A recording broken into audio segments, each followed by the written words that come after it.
بسم اللہ الرحمن الرحیم انک لا تسمع الموت ولا تسمع الصم دعاء اذا ولوا مدبرین۔ البتہ تو مردوں کو نہیں سنا سکتا، نہ بہروں کو اپنی پکار سنا سکتا ہے جب وہ پیٹ پھیر کر لوٹیں۔ ایک ترجمہ سورہ نمل 27 سورہ ہے قرآن شریف کا اور آیت نمبر 80۔ دوسرا ترجمہ عرفان القرآن علامہ ڈاکٹر طاہر القادری صاحب۔ اے حبیب، بے شک آپ نہ تو ان مردوں کو یعنی حیات ایمانی سے محروم کافروں کو اپنی پکار سناتے ہیں اور نہ ہی صدائے حق کے سماعت سے محروم بہروں کو جبکہ وہ آپ ہی سے پیٹ پھیر کر جا رہے ہیں۔ عزیزان گرامی قدر، اس آیت میں دو لفظ ہے، ایک ہے الموتا اور ایک ہے سم کہتے بہروں کو۔ الموتا یعنی مردوں کو جو لوگ مر گئے ہیں، اور وہ کہتے ہیں کہ مختلف کتابوں سے انہوں نے تفاسیر لی ہے اور اس میں یہ بیان کرتے ہیں کہ مراد یہ ہے کہ کافر۔ صحابہ تابعین سے بھی یہی معنی مروی ہے۔ مختلف تفاسیر کے حوالے سے ملاحظہ فرمائے تفسیر طبری 20ویں جلد اور 12واں اس کا وہ ہے جز، اور تفسیر قرطبی 13واں جلد ہے اور صفحہ نمبر 232، تفسیر بغوی 3ری جلد 428 نمبر صفحہ، زاد المعسول ابن جوزی 6ٹھی جلد اور آیت صفحہ نمبر 189، تفسیر ابن کبیر 30 جلد اور صفحہ 375 اور 339 میں لکھا ہے انہوں نے۔ تفسیر الباب الابی الحفظ الحنبلی اس کا 16واں جلد ہے اور 126 نمبر صفحہ ہے۔ در منشور للسیوطی علامہ جلال الدین سیوطی رحمۃ اللہ علیہ کی لکھی ہوئی کتاب 6ٹھی جلد اور صفحہ نمبر 376، اور فتح القدیر للشوکانی اس کی جلد 4 اور صفحہ نمبر 150۔ اس سورہ نمل 27واں پارہ اور آیت نمبر 80 میں دو لفظ ایسے ہیں، الموتا اور سمم۔ موتا کہتے ہیں مردوں کو اور سمم کہنے والے بہروں کو۔ اس سے مراد کافر ہیں۔ صحابہ اور تابعین سے بھی یہی مروی ہے، یعنی معنی لیے گئے ہیں، اور مختلف تفاسیر کے حوالے سے ملاحظہ فرمائیے تفسیر طبری جلد 20 صفحہ 12 اور تفسیر قرطبی جلد 13 صفحہ نمبر 232، تفسیر بغوی جلد 3 صفحہ 428 اور زاد المعسول ابن الجوزی اس کا جلد اور صفحہ نمبر 189، تفسیر ابن کثیر جلد 3 صفحہ 375 اور 439، تفسیر الباب الابی الحفظ الحنبلی اس کا جلد 16 اور صفحہ نمبر 126، در منشور للسیوطی علامہ جلال الدین سیوطی رحمۃ اللہ علیہ کی لکھی ہوئی کتاب جلد 6 اور صفحہ نمبر 376، اور فتح التقدیر للشوکافی اور شوکانی میں جلد 4 اور صفحہ نمبر 150۔ عزیزم، یہ تو اسلامی ہم اسے پیش کر رہے ہیں، کیا یہ بات جو کہ مردوں کو نہیں سن سکتا یا مردوں کو نہیں سنا سکتے اور بہرے نہیں سن سکتے اور وہ پیٹ پھیر کر چلے جاتے ہیں۔ اسی طرح ایک اور لفظ ہے میتون میتون، یعنی آپ مردوں کو نہیں سناتے، میتوں کو۔ آخر وہ کون سی میت ہے؟ کیا اس کا ذکر اس قسم کے باتیں زمانہ قدیم کی کتب سماوی میں ہے کہ نہیں؟ آئیے ہم دیکھتے ہیں، یعنی اب سے 600 سال قبل الاسلام، پہلی صدی عیسوی اور کتاب المقدس میں کیا انہی باتوں کا بیان کیا گیا ہے کہ نہیں؟ ظاہر سی بات ہے کلام الہی ہے تو کہیں نہ کہیں اس چیز کے دوسری کتابوں میں ذکر کہیں نہ کہیں اشارہ ضرور ملتا ہے۔ اگر یہ کیا گیا ہے تو کس انداز میں پیش کیا گیا، کیونکہ یہاں بات واضح نہیں ہو رہی ہے۔ متی رسول کی معرفت لکھی گئی انجیل جلیل اس کے 8ویں باب کی 22 نمبر کا آیات کا اگر ہم مطالعہ کریں تو اس آیت تو حضور المسیح کا ارشاد عالی شان انداز ہی نرالا ہے، یعنی زمانے سے بالکل مختلف حیران کن بات ہے۔ اور سب سے پہلے ہم حقیق عرفان علم الانسان فی التوراۃ والقرآن کے آج کے نشست میں یعنی 18ویں نشست میں ہم آپ تمام سامعین ناظرین کی خدمت سلام اور خوش آمدید پیش کرتے ہیں، اور آپ کے سوالات کے مطابق ہم آگے چلیں گے اور ہم دیکھیں گے کہ آج کا سوال کیا ہے۔ آج کا سوال یہ ہے کہ ازور قرآن شریف اور کتاب مقدس انسانی روح بسبب گناہ میں مردہ ہے، تو پھر اس کو جلانے کی قدرت کس کے پاس ہے؟ جسم کے مردہ نے روح کے مردہ ہونے کی بات کی جا رہی ہے۔ تو آئیے دیکھتے ہیں کہ متی اس حضرت یسوع المسیح سلام علیہ کے زبان اقدس سے جو ادا ہوئے تھے وہ الفاظ، جو متی رسول نے اپنے اس انجیل میں 8ویں رکوع میں 20 تا 22 آیات میں اس کو لکھا ہے۔ مرقوم ہے کہ یسوع المسیح نے اس سے فرمایا اپنے شاگردوں میں، لومڑی کے بھیٹ ہوتے ہیں اور ہوا کے پرندے کے گھونسلے، مگر ابن آدم کے سر دھرنے کی بھی جگہ نہیں۔ وہ شخصیت اپنے آپ کو بالکل ہی پست لے گئی کہ اس کے پاس کوئی جگہ نہیں رہنے کے لیے۔ ایک اور شاگرد گویا ہوا کہ مولا آج یعنی اے خداوند مجھے اجازت دیجیے کہ پہلے اپنے والد بزرگوار کو دفن کر دوں۔ تو سرکار کائنات نے اسے فرمایا کہ تم میرے پیچھے چل، مردوں کو اپنے مردے دفن ہونے دے۔ اچھا، ہمارے بہت سامعین سوچ رہے ہوں گے یہ آیات کو تبدیل کر دی گئی ہے۔ نہیں، آیات تبدیل نہیں ہے، مفہوم اصل میں وہ ہے کہ تم میرے پیچھے چل اور مردوں کو اپنے مردے دفن ہونے دے۔ یہ مردوں کو کیسے، مردے کے اپنے مردے دفن کر سکتے ہیں بھلا؟ بھئی مردوں کو تو زندہ دفن کرتے ہیں، تو پھر کیوں فرمایا مولا کائنات نے کہ ہاں تو میرے پیچھے چل اور مردوں کو اپنے مردے دفن کرنے دے؟ یہ کون سے مردے کی بات ہو رہی ہے؟ یاد رکھیے یہ قبل اسلام 600 سال پہلے کی باتیں ہیں، جو ہم نے سورہ نمل کے آیت نمبر 80 میں آپ کی خدمت پیش کی تھی۔ مقصد یہ تھا کہ ایسا مردہ نہیں ہے جو بے حس و حرکت مثل لاش کے ہو، مگر موت کے سائے اور موت کا زہر اسے چڑھا ہوا ہو۔ اسی لیے زندہ خداوند تعالیٰ کا زندہ کلام مقدس نے بے ایمانوں اور بد کرداروں کو مردہ کہا گیا ہے۔ عزیزان من، یہ آیت 22 میں سرکار نے فرمایا کہ تو میرے پیچھے چل، یعنی شاگردیت کے حل پر ہاتھ رکھ کر مضبوطی سے تھام لے۔ جب مضبوط تھام لے گا تو پھر کیا ہوگا؟ تجھے پیچھے ہرگز نہیں دیکھنے پڑے گی۔ یعنی شاگرد وہ ہے جو پیچھے مڑ کر نہ دیکھے، جو آقا نے حکم کیا ہے اس کے مطابق چلے۔ اگر جب کوئی بھی جہاں بھی شاگرد میں آنے کے بعد ایسا کرتا ہے، خدا کے بادشاہی کے لائق نہیں۔ یہ کیا بات ہو گئی؟ کیوں لائق نہیں ہے؟ کیونکہ منجم عالمین کے شاگرد نیم دلانہ، خواب بین، جذباتیت سے نہیں بنتے۔ کوئی بھی نہیں بن سکتا۔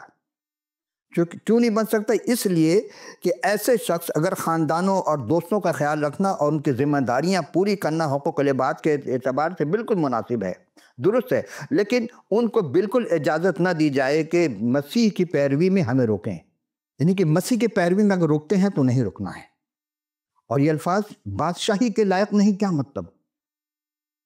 کیونکہ وہ نجات کی طرف نہیں بلکہ خدمت کی طرف اشارہ کرتے ہیں۔ نجات تو لے چکا وہ، لیکن خدمت ابھی ہے اس کی باقی، یہ دوسرا شعبہ شروع ہو رہا ہے۔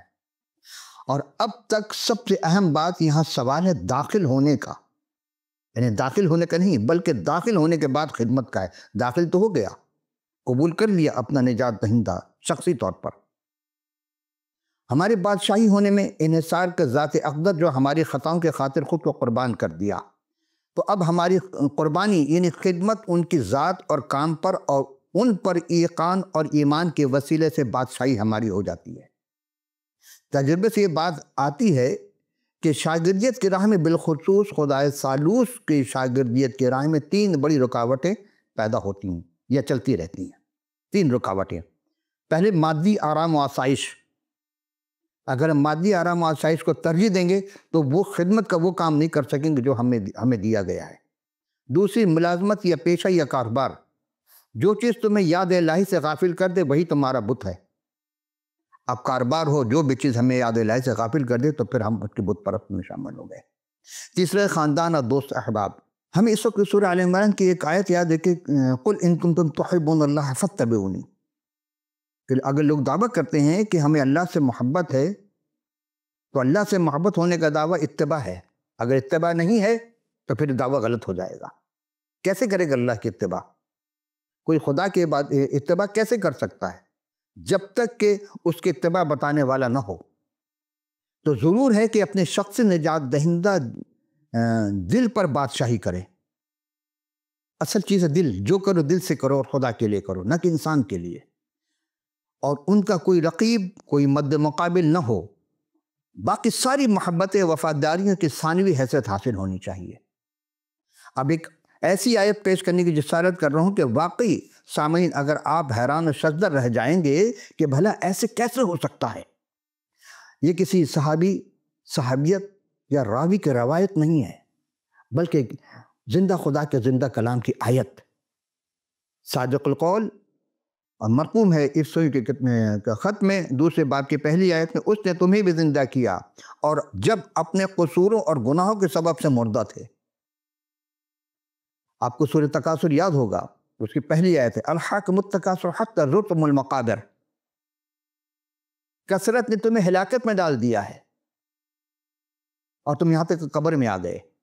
تو قبر میں جانے سے پہلے اپنے آپ کو تیار کرنا ہوگا، وہاں جانے کے بعد آخرت میں کوئی سفارش کسی کا کوئی کام نہیں آئے گا، زادرہ یہاں سے آپ کو لے کے جانا ہوگا۔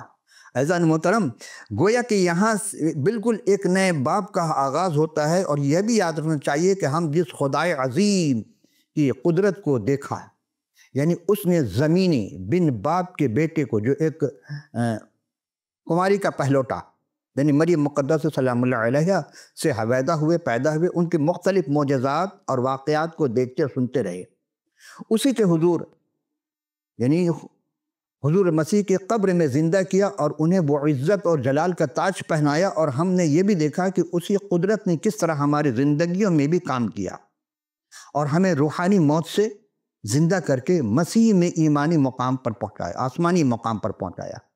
دراصل کلام کا یہ حصہ تکوین کی کتاب پیدائش کے پہلے باب کے دوسری آیت میں آپ کو ملے گا۔ جب زمین سنسان اور ویران تھی تو انسان کی زندگی بھی سنسان اور ویران ہے۔ افسیومی نے اسی بات کو دوسرے باب کی 103 آیت میں کہا کہ خدا تعالیٰ کے اپنے قدرت کاملہ کو بروئے کار لانا اور نئی زندگی کی تخلیق کا ذکر ملتا ہے۔ اور جب آپ پیدائش کے ایک باب کی 1 سے لے کے 31 آیت اور افسیوں کی 2 باب کی 5 سے لے کر 22 آیت کا مطالعہ کریں گے تو پھر ہم دیکھتے ہیں کہ پہلے افسیوں کے دوسرے باب کی پہلی آیت میں ہے کہ اس نے تمہیں بھی زندہ کیا جب اپنے قصوروں اور گناہوں کے سبب سے مردہ تھے۔ کیسا وہ غفور الرحیم ہے، بخش دیتا آپ کی خطاؤں کو۔ مفسرین اکرام اس باب میں تشریح کچھ یوں فرماتے کہ ہم موت کی وادی میں پڑی لاشیں ہیں۔ آپ کو یاد ہوگا ہم نے قصص الانبیاء میں ایک واقعہ پیش کیا تھا، ہڈیوں کی وادی، جہاں مردہ ہڈیاں پڑی ہوئی تھیں۔ اب چونکہ وقت نہیں ہے، صرف آپ کو ہم اشارہ دے کر چل رہے ہیں۔ تو جب یہ باب ختم ہوتا ہے تو پھر ہم نے دیکھا کہ حضور مسیح میں آسمانی مقاموں پر بیٹھے ہوئے ہیں، اور بلکہ روح کے وسیلے سے یعنی خدا کے لیے ایک مسکن بن گئے، اور درمیان میں وہ زبردست معجزہ ہے۔ عزیزان محترم، جس نے یہ عجیب تبدیلی پیدا کی ہے، اگر آپ کتاب مقدس کا مطالعہ کرتے رہیں تو پہلی اسی 10 آیت میں خدا تعالیٰ اس قدرت کا ذکر کم سے ملتا ہے کہ جس نے غیر اقوام اور یہودوں کو نجات بخشی، اور یہ کوئی افسانی کردار نہیں ہے کہ لوگ سمجھے کہ ہاں افسانہ نویس ہے اور بہترین افسانہ نگار ہے۔ یہ افسانہ نگار خود خدائے کالم مطلق ہے، لیکن افسانہ یہ حقیقت پر مبنی ہے، جہاں ایسی زبوں حالی سے ایسی شان و شوکت کو نہیں پہنچا ہوگا۔ اور اس آیت 1 اور 2 میں پولس رسول اپنے غیر قوم کو یاد دلاتے کہ ایمان لانے سے پہلے تو مردہ تھے۔ کیسے؟ جس طرح زمین بغیر بارش کے جب مردہ ہو جاتی ہے، بنجر ہو جاتی ہے، لیکن جب بارش ہوتی ہے تو وہاں وہ زمین سیراب ہو کر کے اور کاشت کے قابل ہو جاتی ہے۔ عزیزم، یعنی تمہاری فطرت بگڑی ہوئی تھی، تم میں خباثت بھری ہوئی تھی اور تم نادان تھے۔ وہ اپنے قصور اور گناہوں کے سبب سے روحانی طور پر مردہ تھے۔ اس کا مطلب یہ ہے کہ خدا تعالیٰ کے تعلق اور ان میں کوئی زندگی نہ تھی، ان کا اس کے ساتھ کوئی تعلق نہ تھا۔ کس کے ساتھ؟ خدا تعالیٰ کے ساتھ۔ وہ اس طرح جی رہے تھے جسے خدا کا وجود ہی نہیں ہے۔ اور یقین جانیے آج بھی ہمارا وہی ماحول ہے، وہی عالم ہے ہمارے یہاں بھی، کہ خدا کے وجود کو تسلیم ہی نہیں کر رہے ہیں۔ تو یہ دہریت کوئی نیا مذہب نہیں ہے، نیا کوئی دین نہیں ہے، نیا کوئی وہ لوگ نہیں ہیں، یہ صدیوں سے چلے آ رہے ہیں۔ تو اس موت کی وجہ انہیں قصور اور گناہ ہے، ہر قسم کا غلط کام گناہ ہے، چاہے وہ خیال ہو، قول و افعال ہو، دانستہ یا غیر نادانستہ سرزد ہوں، کیونکہ کلام میں لکھا ہے مثلاً کہ جو کوئی نیکی کرنا جانتا اور نہ کرے تو وہ گناہ گار ہے، قصوروار ہوتا ہے۔ یہ کام خدا کی کاملیت کو پورا نہیں ہونے دیتا۔ یعنی اس حصے میں اترنے سے پہلے قصور وہ گناہ ہے جو خدا کے معلومات شریعت کے خلاف ورزی کرنے کے لیے کھلے بند جاتے ہیں۔ وسیع تر مفہوم میں اس قسم کے غلط اقدام یا غلطیاں ان میں شامل ہیں تو اہل افسس مردہ ہی نہیں بلکہ بگڑے ہوئے تھے۔ آج بھی ہمارے معاشرے میں دیکھیں جگہ جگہ لوگ بگڑے ہوئے ہیں، کہیں شراب نوشی ہے، کہیں کچھ ہے، کہیں منشیات ہے، مختلف۔ غریب تو غریب عمرہ میں بھی ہے۔ یاد رکھیں پیغمبر اسلام کی ایک حدیث بہت مشہور ہے، جب علماء اور عمرہ بگڑ جائے تو قوم تباہ ہو جاتی ہے۔ آج وہی حال ہے۔ ہر شے مردہ، اگر ضمیر مردہ ہو گیا تو پھر خوف خدا دور ہو جائے گا اور ظلم بربریت کا سامان ہر طرف سے مہیا ہونا شروع ہو جائے گا اور ابلیس کو دسترس حاصل ہو جائے گی۔ اور اس سے دوسرے باقی پانچویں تھے کہ جب قصوروں کے سبب سے مردہ ہی تھے تو ہم کو مسیح کے ساتھ زندہ کیا۔ کیا مطلب؟ افسیوں 2 باب کی 5ویں آیت میں ہے کہ تم پر فضل ہی سے نجات ملی ہے۔ اس کا مفہوم دراصل خدا تعالیٰ کی محبت اس لیے بھی بڑی ہے کہ جن سے کی گئی وہ نہایت نالائق اور نکمے اور بدصورت ہیں۔ کیوں؟ کیونکہ ہم قصوروں کے سبب سے، اب آئیے، مردہ ہی تھے۔ انسان قصور پہ قصور کیا جاتا، غلطی پہ غلطی کیا جاتا اور فقر و مباحت میں مبتلا ہو جاتا ہے کیونکہ اس کے پاس طاقت ہے۔ لوگ کہتے ہیں کہ مائٹ از رائٹ، جس کی طاقت، جس کی لاٹھی اس کی بھینس۔ نہیں، رائٹ از مائٹ، اصل محاورہ یہ تھا۔ تو بالکل جب ہم خدا کے دشمن تھے، بالکل ہم محتاج، تہہ دست، ذلیل تھے۔ ہر زمانے کے لوگوں کے لیے مخاطب کیا، قیامت تک آنے والے لوگوں کے لیے کلام مخاطب کر رہا ہے، لیکن ان ساری باتوں کے باوجود اس نے ہم سے محبت کی۔ اگر محبت نہیں کرتا تو ہوا نہیں چلاتا، بارش نہیں برساتا، اناج نہیں اگتے، مختلف قسم کے انواع اقسام کی چیزیں ہمیں مہیا نہ ہوتی۔ اس کا مطلب خدا محبت ہے اور ہم سے محبت کرتا ہے۔ اور خدا نے چونکہ دنیا سے ایسی محبت کی، کیسی محبت کی کہ اس نے ہمارے لیے خدا کی محبت کے نتیجے میں اور مسیح کے مخلصی دینے کا کام نتیجے میں اس نے ہم کو مسیح کے ساتھ زندہ کیا، اس کے ساتھ اٹھایا، آسمانی مقاموں پر بیٹھایا۔ عزیزم، یہ عجب بات نہیں میں کر رہا ہوں آپ سے، یعنی ان الفاظ میں حضور المسیح کے ساتھ ہماری یگانگیت کے نتیجے میں ہماری حیثیت کا بیان کرتے ہیں، اور وہ ہمارے نمائندہ ہیں۔ انہوں نے ہماری نمائندگی کرتے ہوئے سب کچھ کیا، وہ ہماری خاطر نہیں بلکہ ہم بن کر۔ کیا مطلب؟ وہ شاعر نے کہا تھا کہ تم ہم میں سما جاؤ، ہم تم میں سما جائیں۔ سما جانا، ایک دوسرے میں پیوست ہو جانا۔ تو جب وہ ہم میں سما گئے، اس لیے جب وہ مرے تو ہم بھی مر گئے، اور جب وہ دفن ہوئے تو ہم بھی دفن ہوئے۔ یہ ایک رمز ہے، آپ سمجھیں، نہیں، حقیقت پر مبنی ہے، کوئی مبالغہ باتیں نہیں ہیں۔ تو جب ان کو زندہ کیے گئے، اٹھائے گئے اور آسمانی مقام پر بیٹھائے گئے، تو ہم زندہ کیے گئے، اٹھائے گئے اور آسمانی مقام پر بیٹھائے گئے۔ آپ سوچیں کہ یہ کیسی عجیب بات ہو رہی ہے؟ جی ہاں، سوچنے کا تو مقام ہے۔ پہلے میں بھی متحیر ہوتا تھا، لیکن تجسس تھی کہ آخری مسئلہ کیا ہے، یہ بھید کون سا ہے۔ ہم ان کی قربانی کے کام کے سارے فوائد سے بہرہ مند ہوتے ہیں۔ اب آج میری طرح آپ بھی سوچ رہے ہیں کہ بالآخر ہم آسمان پر کیسے پہنچے۔ آپ کو یاد ہوگا کہ جب خداوند یسوع مسیح کو صلیب دی گئی تو دائیں بائیں 2 اور مجرم تھے جن کو ڈاکو کہا گیا، حالانکہ ڈاکو نہیں تھے، وہ تو مجاہدین تھے۔ ان میں سے ایک نے تسلیم کیا اپنی خطا، اپنے گناہوں کا، اور دوسرے کو ڈانٹ کر کہا، کیا تجھے خدا کا خوف نہیں آتا؟ یہ تو بے گناہ، اس نے تو کچھ نہیں کیا، ہم تو اپنے گناہ کے پاداش میں سزا بھگت رہے ہیں۔ پھر پلٹ کر جناب مسیح سے کہتا ہے، آپ جب اپنی بادشاہی میں آنا تو ہمیں یاد رکھنا۔ صحیح ہے، ابھی تو یہ تو 2000 سال پہلے کی بات ہیں، اور ابھی تو مسیح دوبارہ آئے بھی نہیں ہیں، یعنی اس وقت صلیب پر ہیں۔ تو جب انہوں نے وہ جواب دیا کہ وہ ایسا مطمئن ہوگا کہ کوئی بھی نہیں دے سکتا تھا، وہ یہ کہہ سکتے تھے، ہاں ٹھیک ہے، چلو ابھی تو ہم کہیں حالت میں ہیں، مریں گے، پھر دیکھا جائے گا، پھر بھی قیامت نہیں ہے، قیامت ہوگی پھر ہم آئیں گے، پھر دیکھیں گے۔ نہیں، انہوں نے کہا آج ہی تو میرے ساتھ بہشت میں ہوگا، فردوس میں ہوگا۔ یعنی کہ سوال کرنے والوں کو اتنا مطمئن کر دیا کہ روح جو اس کی جو موت میں تھی وہ زندگی میں آ گئی۔ وہ جو موت سے کون زندگی دے سکتا ہے؟ تو مسیح میں شامل کر کے ان کے ساتھ جلایا۔